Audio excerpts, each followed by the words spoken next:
Slowly traipsing from screen to screen in Apocalipsis has a twofold effect. On the one hand, its art style inspired by 15th century engravings leads to pondering some of its situations. On the other hand, it makes it hard to overlook the mundane nature of the puzzles that make up all of its gameplay. This point-and-click adventure game puts you in the shoes of stoic, silent young Harry, whose beloved is caught in quite the conundrum. To save her, he must travel quite literally to the end of the world, in what ends up being a journey only a few will see as worth undertaking.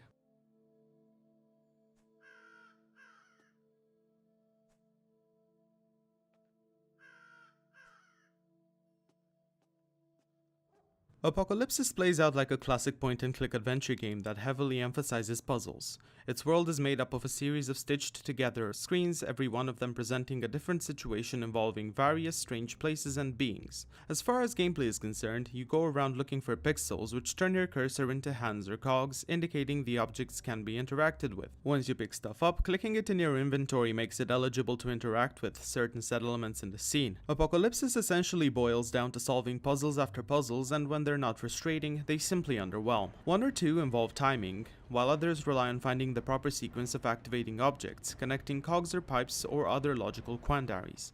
For the most part, I had no trouble eventually overcoming them, but there are a handful that did make me scratch my head because of how obscure the solutions were.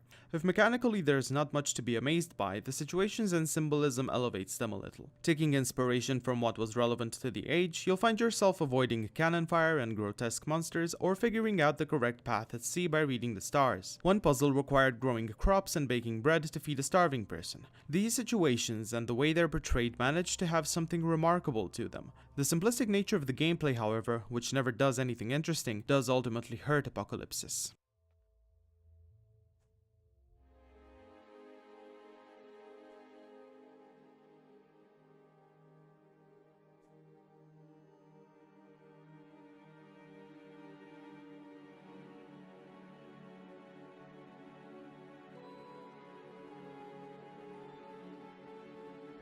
The game rarely gives hints and relies on you figuring things out for yourself. Similarly, it tells its story largely through narrative interludes in between scenes. These are quite few and really only manage to telegraph a couple of ideas without doing that good a job of developing either of the characters enough. The interludes are voiced by Adam Nergoldarski of Polish band Behemoth. What you'll notice right away is his thick Polish accent, which can constitute either a point of interest or something that just sounds off. I had no trouble with it, but neither was I blown away by it. Apocalipsis nails atmosphere through its monochrome-leaning color palette and artwork.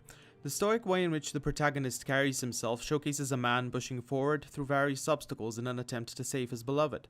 Regardless of what's ahead of him, and the general state of things is quite poor, Harry remains unmoved. The soundtrack, while unremarkable on its own, banks on atmospheric punctuations of certain moments. Strings either suddenly assault one's ears, capturing them in a deadlock only to release them after a few seconds, or linger on, instilling a sense of uncertainty.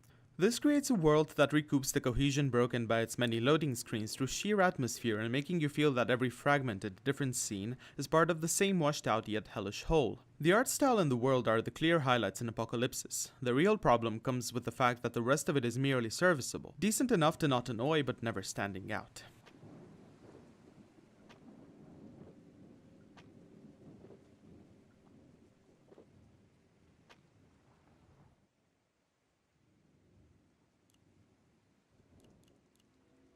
What's ultimately on offer is a short title that's also a slow burner. Basing the entire game on moving from puzzle to puzzle already pushes it into a niche. When said puzzles are also run-of-the-mill, it makes it a bit hard to want to push through.